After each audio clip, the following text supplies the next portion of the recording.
नमस्कार, मैं हूं सरवन सैनी और इस समय हम मौजूद हैं जनपद शामली के कस्बा थाना भवन में। पूरे देश में 6 दिसंबर 1992 को कार सेवकों द्वारा अयोध्या में विवादित ढांचे को गिरा दिया गया था, जिसके बाद पूरे देश में उन्माद फैल गया और पूरे देश की राजनीति गर्मा गई थी। तत्कालीन सरकार को भी गिरा दिया गया था। इसके बाद पूरे देश में एक अलग माहौल बन गया था।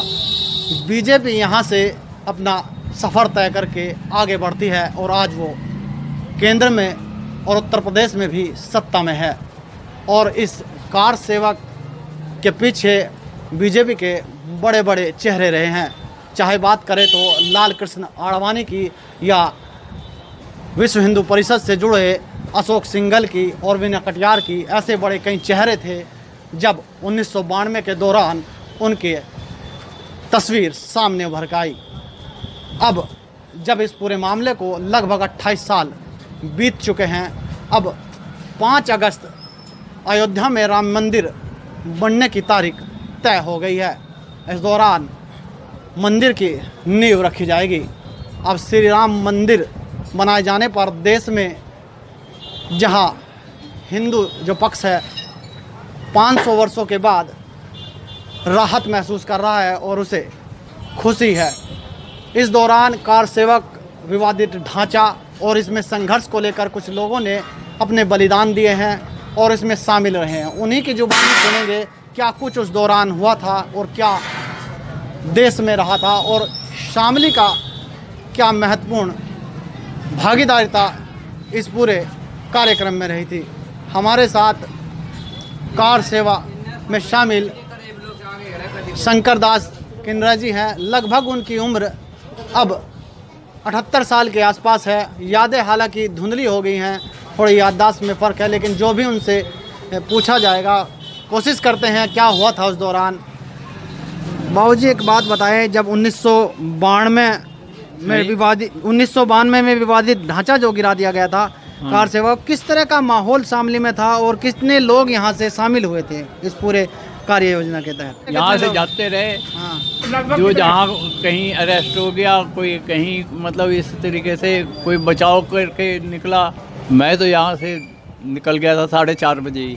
कोई कहीं रास्ते में रुक गया, कोई आगे तक चला गया। अब जैसे पंडित जी वहाँ पहुँच गए कल्याण सिंह के साथ ही।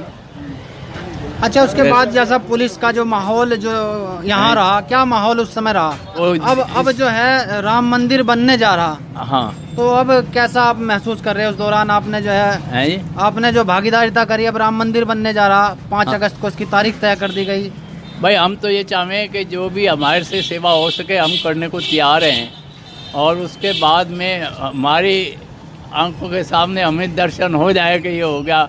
हम तो बाद में भी जाते रहे, जब टाट में भगवान राम थे तो भी गए, जब पहले ताला खुला उस वक्त भी गए, उससे पहले जब पिताजी हमारे स्वर्गवास से वो जाते रहे 80 के बाद में मैंने जो है पहली लड़की की जो शादी की, तो मैंने वहाँ राम मंदिर में ही कार्ड दे के वहाँ से मुझे सिंदूर और दिया पुजारी ने, कहना ये जो है आप जो है प्रयोग करियो।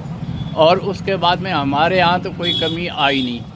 6 लड़की थी, 6 लड़कियों के बड़े शान से ब्याह हुए। भगवान श्री राम में प्रगाढ़ आस्था के चलते जहाँ उस दौरान कार सेवा में भी इन्होंने बड़ा योगदान दिया है और 78 साल की अब उम्र हो गई है। यादें भी बड़ी धुंधली हो गई है, याददाश्त साथ नहीं दे रही है, और उसके बावजूद आज भी श्री राम भगवान में बड़ी आस्था है और खुशी जाहिर करते हैं कि पहले भी हम प्रगाढ़ आस्था के चलते भगवान श्री राम के भक्त थे और अभी भी हमें खुशी हो रही है और अभी भी हम हर तरह की सेवा करने के लिए है कि अगर तैयार हैं। थोड़ी सा भी करंट हो जाए तो हम वहाँ पहुँच के सेवा करें, चाहे सिर पे टोकरी उठानी पड़े। अभी भी राम मंदिर निर्माण में सेवा करने की जो मन में एक लालसा है वो साफ साफ यहाँ देखी जा सकती है और यादें धुंधली हो चुकी हैं। इसीलिए इनके जो पुत्र हैं नौनिहाल जी, उनसे हम बातचीत करेंगे कि किस तरह का उस दौरान माहौल रहा, क्या कुछ घर में सब कुछ मालूम होता है कि क्या स्थिति रही, उनसे बातचीत करेंगे ज़्यादा तस्वीर साफ करने के लिए। और जी एक बात बताओ, जब पूरा जनपद शामली से कितने लोग कार सेवा करने के लिए यहाँ से चले थे और किस तरह का माहौल उस दौरान हो गया था? यहाँ जलूस की शक्ल में निकले थे और जब पकड़ होनी शुरू हो गई तो लोग गुप्त तरीके से भी सैकड़ों की तादाद में लोग यहाँ से निकले थे, अपने साधनों से भी निकले थे। थाना भवन से निकलते ही बैरियर पे ही पुलिस रोकने के लिए तैयार खड़ी थी, तो कोई गांव के रास्ते से और कोई पैदल निकल के भी लोग अपने भावना से राम मंदिर के लिए कूच कर गए थे और जहाँ तक भी पहुँचा जा सका पहुँचे। अच्छा, जिस तरह से बाबूजी की जो है, आपके पिताजी जो हैं, उनकी उम्र भी काफ़ी हो चली है, याददाश्त में थोड़ा अंतर है, तो उस दौरान आपको बताया होगा, क्योंकि माहौल में जो है उस समय घर में जिक्र होता होगा, वो आपने सब देखा है, तो उसके बारे में बताइए किस तरह की बातें बताते थे और क्या पूरा माहौल रहा, फिर थाना भवन में क्या स्थिति हो गई, किस तरह से जो है इस माहौल। तनावपूर्ण स्थिति थी दोनों समुदायों में इस बात को लेके, और सब के अंदर दहशत घुसी हुई थी, लेकिन मन में जोश था कि हमें राम मंदिर का निर्माण कराना है। तो उस दौरान किन कठिनाइयों का परिवार को सामना करना पड़ा? बस जब घर के मुखिया ही बाहर हों, फरार हो जाए डर के मारे, और रात को भी चैन से नहीं सो पाते थे और दिन में भी हर समय डर का माहौल था, और सब राम भरोसे ही चल रहा था काम। अच्छा, हम एक और सदस्य हमारे साथ हैं, पंडित भारत भूषण शर्मा जी। इनके पिताजी पंडित अमृतलाल जी उस पूरी कार सेवा में शामिल रहे हैं, काफ़ी जद्दोजहद उस समय की है, संघ से जुड़े रहे, हिंदू संगठनों से जुड़े रहे, लंबे समय तक सेवा करते रहे, और उस दौरान 1992 में जेल भी रहना पड़ा था। चूँकि अब वो इस दुनिया में नहीं है, तो उनके पुत्र हैं, क्या माहौल रहा, क्या उन्होंने बातें बताई, उनसे बातचीत करेंगे, किस तरह का माहौल रहा। पंडित जी, एक बात बताएं, किस तरह का माहौल 1992 में था? आपके पिताजी ने बताया होगा कि अनुसार के जेल भी हो गए हैं, तो क्या माहौल रहा था? सबसे पहले जय श्री राम मित्रों, सभी राम को मानने वाले को राम मंदिर निर्माण की हार्दिक शुभकामनाएं। सभी पर भगवान राम की कृपा बनी रहे। और आपका जो प्रश्न था कि उस वक्त क्या माहौल रहा, 6 दिसंबर 1992 को जब अयोध्या के अंदर विवादित ढांचा जो गिराया गया था, उसमें मेरे पिताजी विश्व हिंदू परिषद की तरफ से जो जिला मंत्री थे, जिला मंत्री के तहत यहाँ पर एक योजना के तहत काम हुआ। 3-3 और 5-5 व्यक्तियों की टीम बना करके लगभग 140 कार सेवक यहाँ से सहारनपुर होते हुए लखनऊ और लखनऊ से होते हुए अयोध्या जाने की योजना बनी थी। और किसी व्यक्ति के द्वारा मुखबिरी होने से मेरे पिताजी के साथ 3 व्यक्ति सहारनपुर रेलवे स्टेशन पर गिरफ्तार हो गए और वहाँ से गिरफ्तारी करके उनको मेरठ जेल में शिफ्ट किया गया। लगभग 14 दिन वो जेल के अंदर रहे।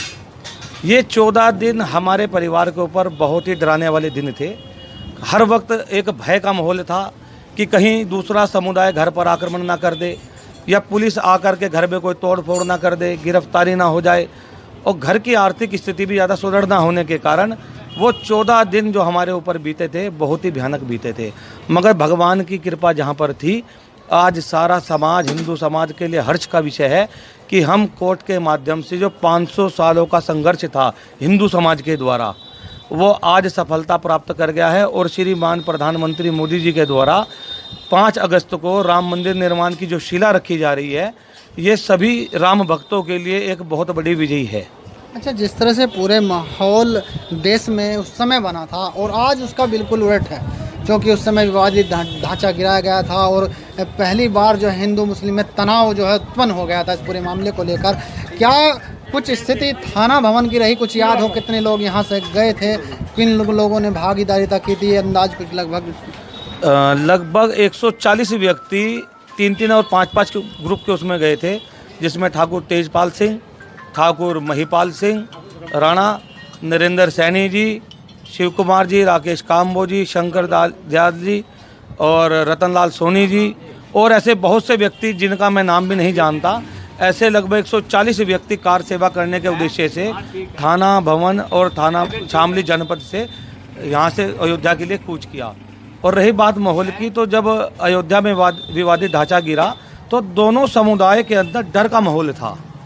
हिंदू को ये डर था कि कहीं मुसलमान आक्रमण ना कर दे, मुसलमान के अंदर यह डर था कि कहीं हिंदू आक्रमण ना कर दे। पूरी रात भर जाग करके हम लोगों ने छत पर चढ़ करके रात को पहरे लगाए हैं।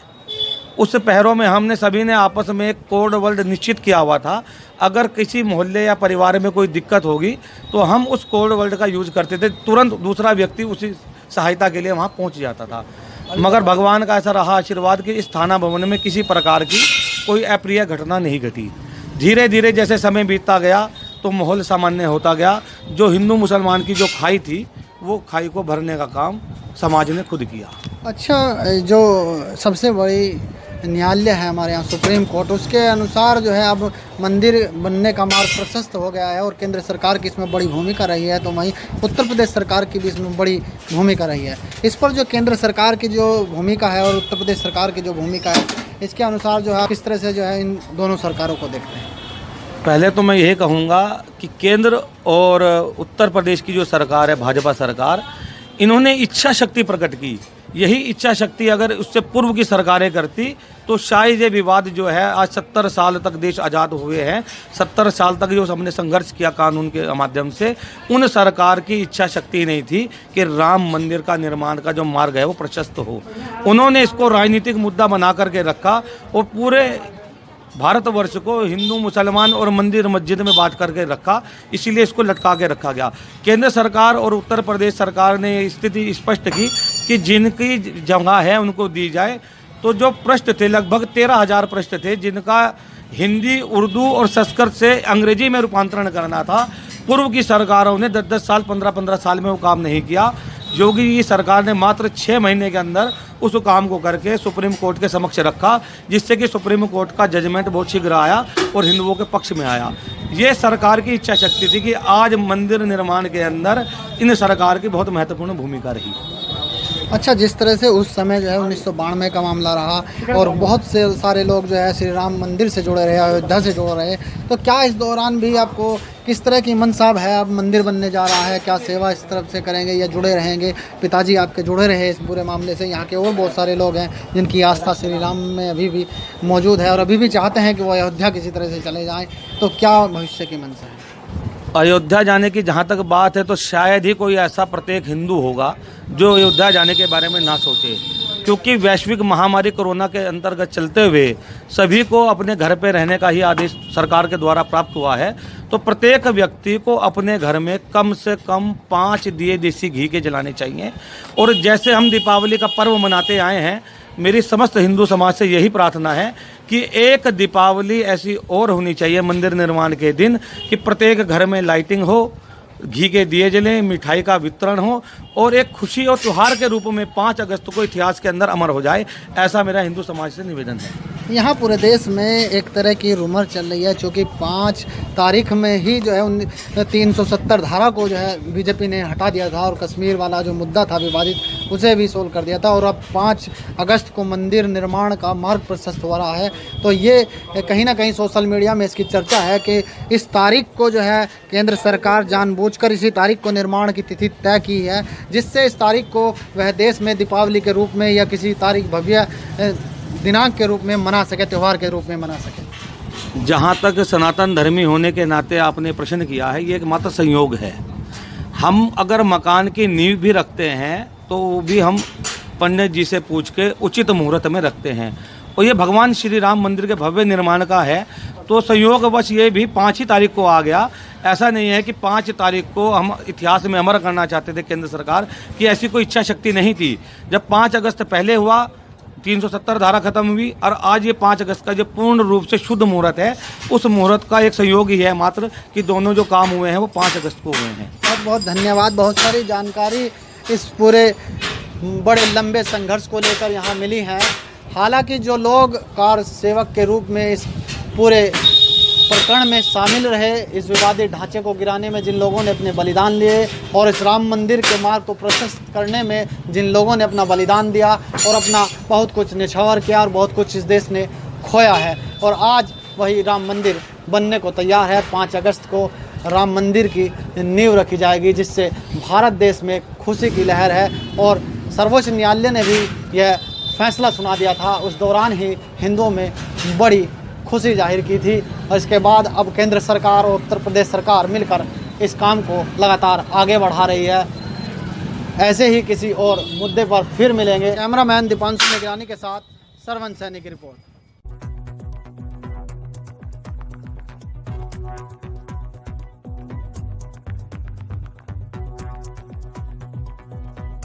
सर्कल ऐप अपने शहर का अपना ऐप।